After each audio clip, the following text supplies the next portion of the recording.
avancement dans tout ça. Sur la pulsion, il va parler de retournement de la pulsion, des différents modes de contournement, retournement, voilà. Et c'est ce qui importe puisque ça met en jeu ce schématique. Donc, je vous lis Freud pour vous.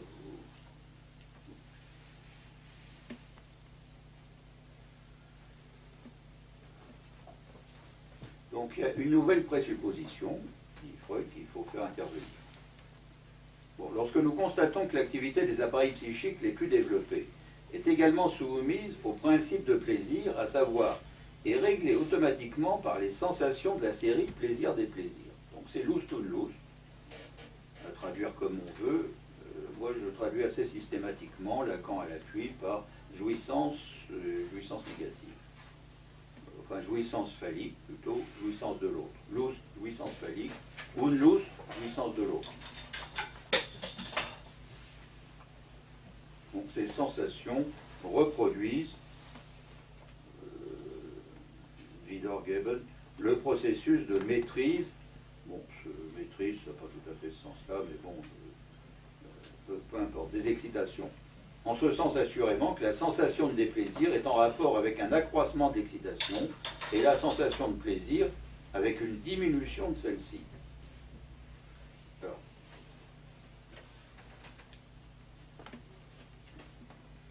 ça correspond au dessin que j'avais fait, en sens inverse de celui-là.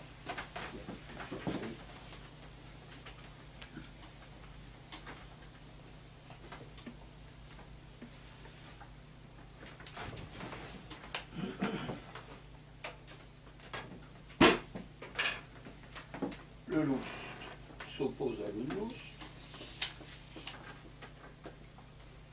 Bon, il faut compléter le dessin toujours pour savoir que, puis même si je le complète avec une bande de Möbius, ça ne va pas être au point. Cet ensemble est un plan projectif et Lust et Unlust sont identifiables dans leurs différences. Hein, c'est ce que ça veut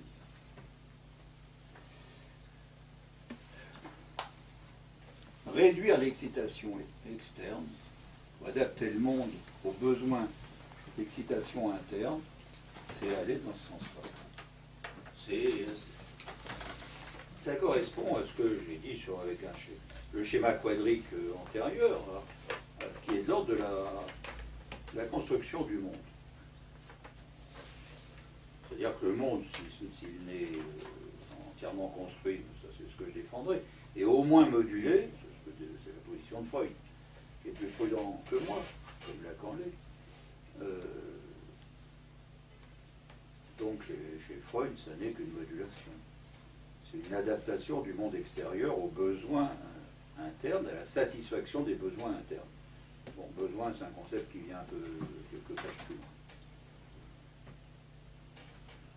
Donc nous tenons néanmoins à maintenir le caractère hautement indéterminé de cette hypothèse, tant que nous n'aurons pas réussi à déceler la nature de la relation entre plaisir-déplaisir et les variations dans les quantités d'excitation.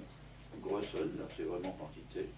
Je dis ça parce que quand il y aura Beutrag, ils mettent quantum aussi, la traduction on impose pour de la quantité, Beutrag c'est pas de la quantité. Pour moi c'est de la quotité, c'est une cote. Bon.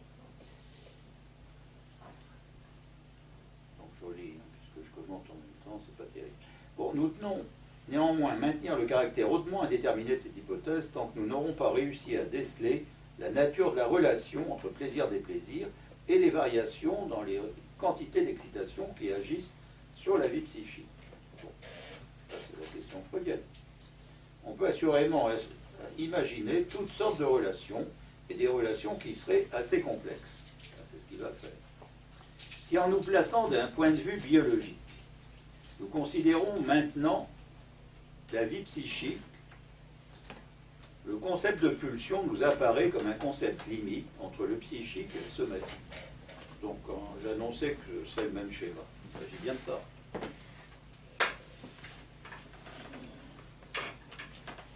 Donc le psychique, je le situe là. Le somatique, je le situe là. Et il s'agit bien de relations entre les deux. De relations complexes. Pourquoi concept limite. Donc là, c'est la pulsion qui joue là comme concept limite de l'un à l'autre. Alors cette limite, ce concept, suppose, ce que j'ai dit, hein, c'est que la pulsion que je situe là est entièrement identifiée à l'ensemble de cet évidement asphérique qui constitue le clivage faisant passage que Freud met en œuvre plus tard dans sa conceptualisation. Donc que je situe la pulsion ici, je la situe là, ça ne change rien, hein, il faut bien l'entendre. Concept limite parce qu'on met en jeu ce mode d'organisation de la limite, d'une différenciation entre psychique et somatique, dont on peut se demander lequel joue sur l'autre. Donc ça vaut dans les deux sens. Il va de soi que le psychique joue sur le somatique, c'est ce qu'on a abordé déjà jusqu'à présent. Là pour Freud, la pulsion va être aussi le représentant, c'est des représentantes, hein, toujours, au masculin. Hein, la pulsion, c'est toujours des représentantes. Enfin, quand je dis toujours, c'est 3-4 fois, hein, pas plus dans toute l'œuvre de Freud. Et donc, et ensuite, ça donne, dans les textes suivants, sur le refoulement et l'inconscient, 10 représentantes. Hein. Bon, et je ne rentre pas dans ces questions, j'en reste au niveau de ce texte sur la pulsion. Donc, cette pulsion est le représentant du somatique dans le psychique, dit Freud. Pour Lacan, ce sera le lien du dire au corps. Dans l'autre sens, mais on a bien saisi que dans un sens ou dans l'autre, les relations sont identiques. Du coup, le psychique est différencié du somatique, mais en même temps, il est identifié. Oui, absolument. Il n'y a pas un psychisme, à mon avis, qui se balade en dehors du cerveau. On n'a pas une âme qui nous est allouée dans un corps cérébral. Donc je suis bien convaincu que pour Freud, l'ensemble neuronique qui fait le système nerveux, comme il dit, est effectivement organique, et que tout ce qui est psychique, à propos de quoi on s'interroge guère. Et il faudra que justement Freud avance sur cette première topique entre inconscient et conscience, à jouer de préconscient qui fait le lien asphérique entre les deux. Il va donner le préconscient comme l'inclusion, disons, c'est peut-être pas le bon mot, mais enfin la problématisation du langage dans cette question d'interne et d'externe, pour pas dire psychique et somatique.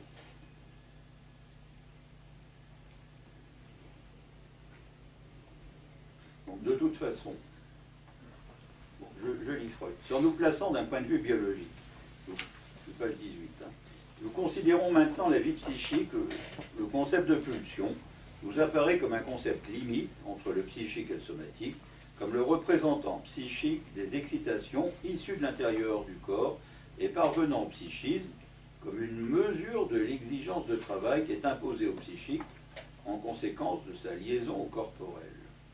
Bon, cette liaison corporelle, ça suppose tout un travail, et si on était de purs esprits, ça serait probablement facilité, en toute hypothèse, par rapport à cette lourdeur du corps et du système nerveux, qui va se présenter dans une exigence de travail.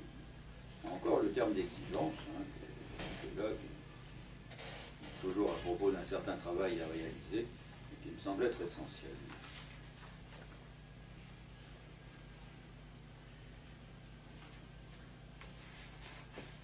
Donc, c'est à partir de là que Freud va spécifier ce qu'il en est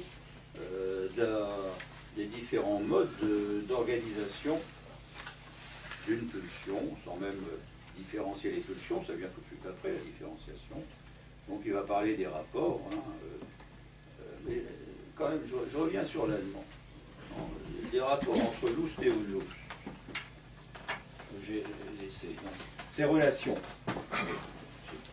La planche frontaliste traduise par relation. Le terme, c'est Beziehung. Beziehung. Oui. Non, mais je reviens sur l'étymologie. Sion, c'est tirer un trait, c'est tirer. Un trait, c'est tirer. Donc, on est dans un mode implicitement, mais évidemment qu'aucun Allemand ne va l'entendre comme je suis en train de le dire, on est en train de faire trait, c'est le cas de le dire, et aussi bien dans la figuration, entre Lust et Unlust.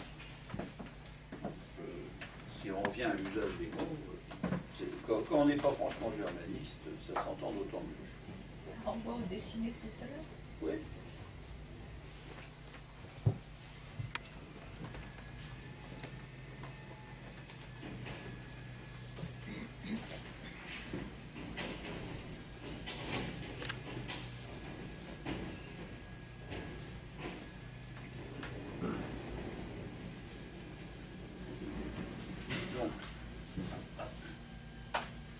On va se trouver, par rapport à ce qui est quelque peu énigmatique dans l'usage de ce schéma, on va se trouver amené, avec Freud, à quelques explications en termes de poussée, de but, d'objet, de source. Donc, l'exigence de travail, c'est une activité. Pour Freud, c'est une poussée.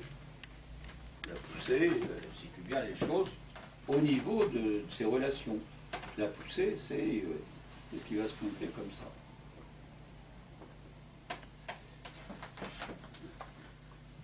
Moi, je dis du coup que c'est une fonction. Il y a quand même tout un vocabulaire de Freud sur pulsion. La pulsion, ça pulse, c'est aussi du coup, c'est pulsatile, à mon avis, à ce niveau-là. C'est ce que je veux dire à propos de bataille aussi, beaucoup de questions de vacillement, comme je l'ai dit aussi chez Lacan. Donc il y a une fonction qui vacille elle-même, mais pour parler de poussée, Freud va parler du caractère poussant, tribune de cette exigence du travail.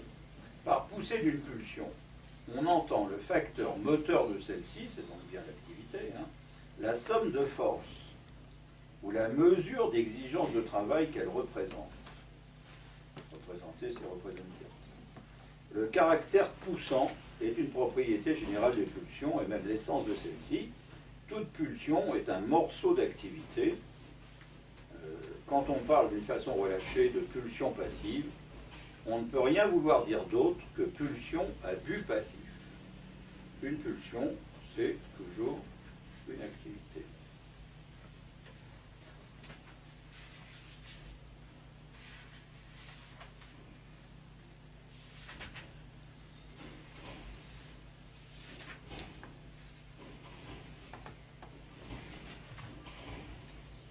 On va chercher le terme pour poussant.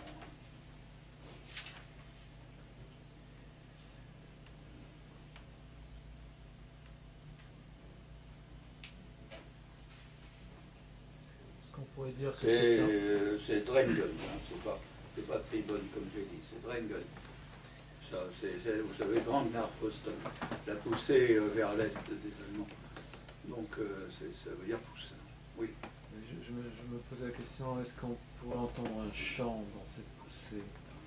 Un chant, comme il y a un chant vectoriel, un chant de force. Sûrement, oui.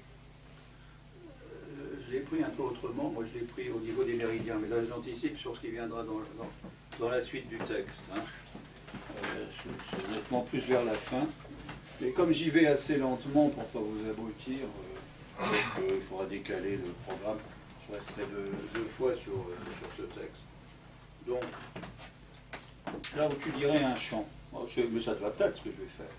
Là où je donne des méridiens, sachant que tous ces méridiens sont identifiés au parallèle. Je pourrais en faire beaucoup plus des parallèles. C'est pas parce que focalisant un point ces parallèles qu'elles n'en sont pas pour autant des parallèles. Dans un système hyperbolique, donc dans un système non euclidien, on n'a pas à faire une géométrie affine et les parallèles évidemment peuvent passer par un même point. C'est le cas dans ce dessin, donc je m'en inquiète pas du tout. Y compris donc, ça apparaît pas forcément dans le dessin, l'identité de ces parallèles avec ces méridiens. Puis comme je dessine les méridiens comme parallèles, tout compte fait, ça va bien. Bon. Tout ça, on s'en sort. Donc, ce que la planche et Pontalis traduisent par des vagues. C'est Schub, au singulier, Schieber au pluriel. Donc c'est des vagues d'interférence ou de production de la fonction, j'insiste du coup sur ce qui m'importe à moi, la fonction pulsionnelle dans la constitution de l'objet. Donc que ce soit un champ de force, pourquoi pas. Il n'empêche que la structure fonctionnelle, elle est pour moi d'abord temporelle. Comme c'est le temps de l'échange, hein, parce que je le dis comme ça, en termes de bande de Möbius, deux interlocuteurs prennent la parole, qui est unaire, unique entre eux, hein, comme ici maintenant l'ensemble des déictiques, quelle que soit leur différence discursive. Hein. Donc localement ils sont distingués, globalement ils sont mis en continuité forcément dans leur échange. Dans la psychose, on n'a pas exactement affaire à cet échange-là. Mais sinon, on échange même avec des langues étrangères. Donc, ce n'est pas une question de contenu propositionnel exactement. Hein. C'est vraiment une question d'organisation syntaxique du discours. On n'est pas dans une sémantique. Hein. Donc, je crois qu'on peut parler du temps dans son rapport à l'espace. Mais le terme de champ, tu l'indiques peut-être pas uniquement comme spatial, je ne sais rien comment tu le définis. Si, enfin, spatial au sens où l'espace peut être signifiant. Hein, peut être, avec un vecteur, oui, mais là il y a toujours comme ça un jeu de temporalité dans l'espace. Hein, avec, que ce soit à mon avis avec des vecteurs comme avec des signifiants. Et dès qu'on va parler de force, à mon sens, on sera dans une fonctionnalité où la raison même de la temporalité va jouer son rôle. Donc c'est oui à condition d'aller plus loin. Ce que je veux dire, c'est que quand on parle de force, un champ, c'est un ensemble de forces corrélées les unes aux autres, chaque force ayant une direction et une intensité variable en fonction du point du champ où on se trouve, du point de l'espace où on se trouve. Ou au contraire, c'est homogène. Alors quand il y a homogénéité, il n'y a plus de champ. Quand il y a égalité de l'ensemble des forces dans le champ, il n'y a plus de champ. Ah bon? Alors c'est une notion. Enfin, ou alors c'est un champ continu, quoi.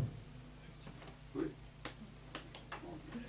Je préfère que ça n'annule pas le champ. Juste une question, ce qui est Laurent aussi, c'est que dans la bande de contournement, il y a plusieurs méridiens, enfin plusieurs, et tandis que dans les extrémités, il n'y a que trois. Non, les parallèles, j'en ai mis que 3 pour rester au diapason de Lacan, réel, symbolique, imaginaire. Je ne vais pas inventer des registres d'inscription, on pourrait très bien en inventer, il n'y en a pas que 3. Hein. C'est beaucoup plus facile d'inventer les méridiens en l'occurrence, y compris Lacan et Lacan. Non, du coup, ça m'échappe ce que veut dire Schub, qui est traduit par vague. Bon, Poussée. ça veut dire une poussée. Hein. Oui, je pense que c'est ça. Je n'étais pas très sûr. Je revérifie mes notes là-dessus. Aux œuvres complètes, ils traduisent par poussée. D'accord, bon, donc c'est une poussée. Oui, ça, non. Ça veut dire, c'est Schieben en allemand, c'est le verbe Schieben. Oui, mais c'est aussi le déplacement, Verschiebung, tu vois, le virement. Donc,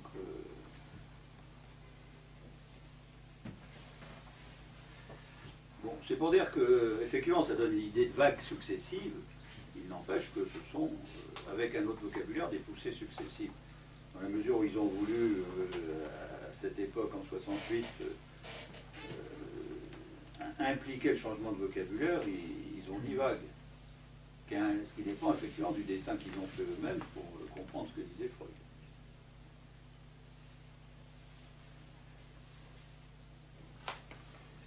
Donc, la poussée implique un but.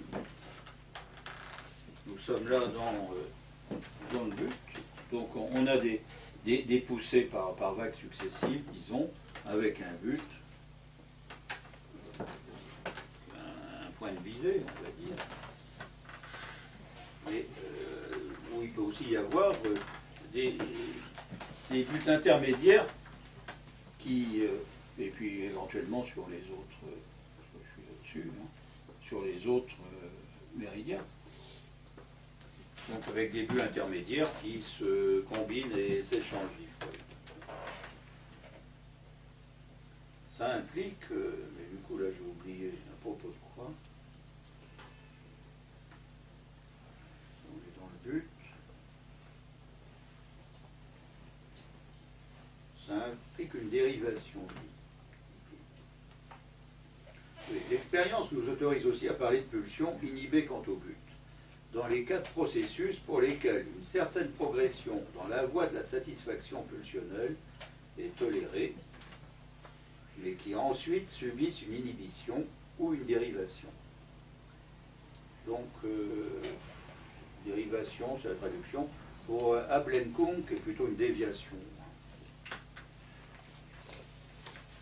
Ça, je n'utiliserai pas trop le terme de dérivation, qui pour moi a une autre consonance dans ce que j'en fais.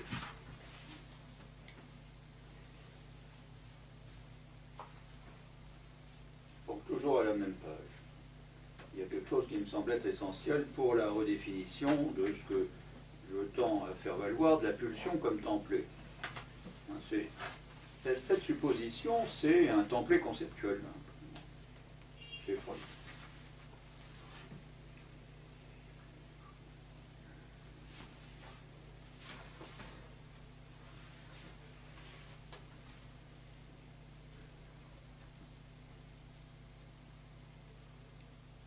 Donc ça ne concerne pas forcément un objet étranger, hein, ce but, parce que là je passe à l'objet. Donc l'objet de la pulsion et ce en quoi ou par quoi la pulsion peut atteindre son but, il est ce qu'il y a de plus variable dans la pulsion, mais vous savez, chez Lacan, on pourrait dire que le but c'est l'objet, mais Lacan dit que la pulsion fait le tour de l'objet.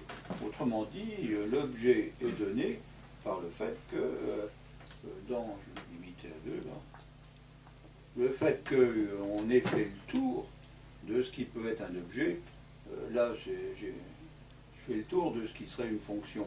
Et de ce côté-là où se trouvent les objets, comme j'ai dit tout à l'heure, je peux faire la même bande de Möbius qui effectivement fait le tour de l'objet, et la pulsion fait le tour de l'objet sans l'atteindre. Et que ce qui satisfait, c'est tout le développement de Lacan dans les 4 concepts, c'est de marquer le coup, d'avoir marqué le coup, c'est-à-dire d'avoir atteint ce but, marquer un but, non pas au sens de Gaulle, mais au sens de Heim, donc d'avoir une visée satisfaite. Et cette visée, c'est de se rapporter à l'objet, non pas en le mettant dans sa poche, mais en le contournant, selon Lacan. Mais on n'est pas loin de Freud quand même. Je pense que Lacan lit posément Freud et en tire quelque chose de correct à sa façon.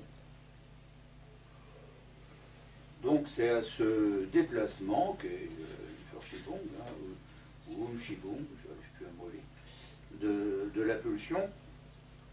Enfin, si c'est Umschiebung, c'est pas mal, mais je pense que ça doit être Verschiebung. Donc on est dans le paragraphe objet.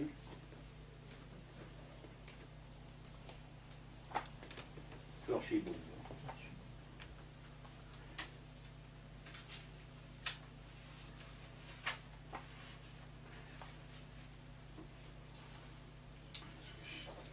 Donc, on est dans le même ordre d'idée. Bon, c'est à ce déplacement de la pulsion que revient le rôle le plus important. Il peut arriver que le même objet serve simultanément à la satisfaction de plusieurs pulsions. C'est le cas de ce qu'Alfred Adler appelle l'entrecroisement des pulsions. Donc, l'entrecroisement, c'est quoi? C'est Verschränkung.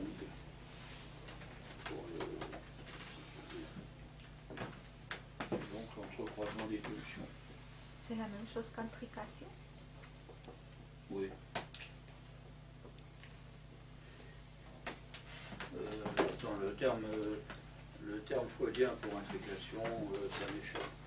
Je ne sais plus si c'est Verschränkung. Mais ça, c'est le terme d'Adler, du coup. Traduit par entrecroisement. Entrecroisement, moi, ça va bien.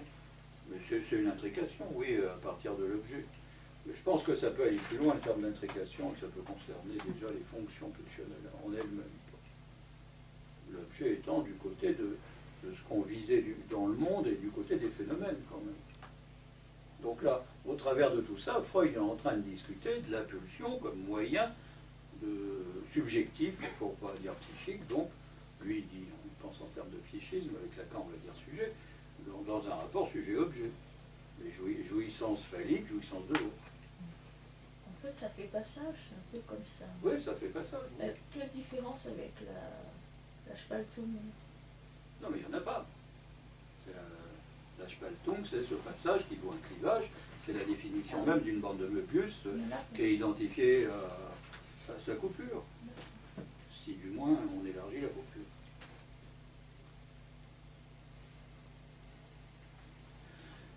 Si, on ne peut pas dire. Moi, je vais parfois vite en besogne, mais dans le discours sous la plume de Lacan, on trouve le même genre de choses, quand il dit c'est la même chose. Non, c'est la même chose sous couvert qu'on laisse de côté tel mode de différenciation, ou plutôt tel usage qu'on en a dans des ensembles discursifs, un tant soit peu différents. Bon, si on laisse de côté les ensembles discursifs, c'est la même chose. Mais comme ils interviennent toujours, c'est pas exactement la même chose. Bon, voilà. Donc, quand on veut parler de cette fonction asphérique meubienne participant du plan projectif, qui n'est jamais qu'un schématisme, c'est pas une fin du fin, c'est pas une vérité, c'est juste une commodité. Bon, si on veut aborder cette commodité au travers d'un certain nombre de concepts, qui sont aussi des commodités, qui sont des présuppositions adaptées et à rendre compte de phénomènes, donc on s'en sort. Donc il faut dire dans quel cadre discursif on est en train de parler, soit de clivage, soit d'entrecroisement des pulsions, par exemple. Hein, parce que le même schéma, pour parler d'entrecroisement des pulsions, alors là j'anticipe aussi, ça suppose j'anticipe sur la lecture du texte de Freud. Ça suppose qu'on puisse reconsidérer en quoi on a affaire à des pulsions sexuelles et à des pulsions du moi. Et effectivement, dans ces histoires de spécularité, on a affaire là au moi idéal par rapport à ce que peut être l'exigence pulsionnelle, justement, qui est modalement identique au commandement du surmoi, à l'impératif de jouissance. Bon, c'est pourquoi, si on revient à la modalité, donc c'est la modalité de l'obligation par rapport à une modalité du facultatif, où il y a un choix subjectif en termes de moi idéal qui va venir jouer. Hein. Bien sûr qu'il faut manger pour vivre, mais on n'est pas obligé de manger tous les jours à midi. Donc voilà, c'est pour ça que j'ai qu'il y a des choix. Hein. Et de toute façon, on n'est pas obligé d'avoir un coït tous les jours à midi non plus. Donc il y a effectivement une interaction entre le sujet pris comme moi et ce qui va le dépasser en termes dits psychiques. Oui, ça rejoint tes croisements des pulsions, là. Oui. Ça peut être à midi, mais comme à midi, j'ai un but dans mon monde professionnel, j'ai décalé tout ça à 20h. C'est possible. Ou tu mets tes désirs dans ta poche, tes pulsions dans ta voilà, poche, momentanément. et tu te fais un jeu de mots pour toi-même. In petto. Tout à fait. Et parce que c'est la théorie du vide qui vient là. Voilà. Parce qu'on ne se rend pas au réel du rapport impossible à l'objet, on se rend à un mode de compromis avec l'autre, et un mode de compromis avec le langage, de telle façon à ce que le langage, on l'ait modulé autrement. C'est pour dire que Freud est, d'une certaine façon, d'une pièce. Bon, juste après, il est question de fixation, comme j'en parle fréquemment, autant le lire. Lorsque la liaison d'impulsion à l'objet est particulièrement intime, nous la distinguons par le terme de fixation. Elle se réalise souvent dans les périodes du tout début du développement de la pulsion et met fin à la mobilité de celle-ci en résistant intensément à toute dissolution. Donc, je suis arrêté par mobilité parce que j'ai le bouquin que j'ai sorti trait à la motilité, qui est un terme freudien, donc Freud différencie très bien de motricité. Et à mon avis, les deux se conjoignent à la mobilité, qui est surtout une mobilité signifiante, hein, si on veut. Donc la source de la pulsion, ça vient après.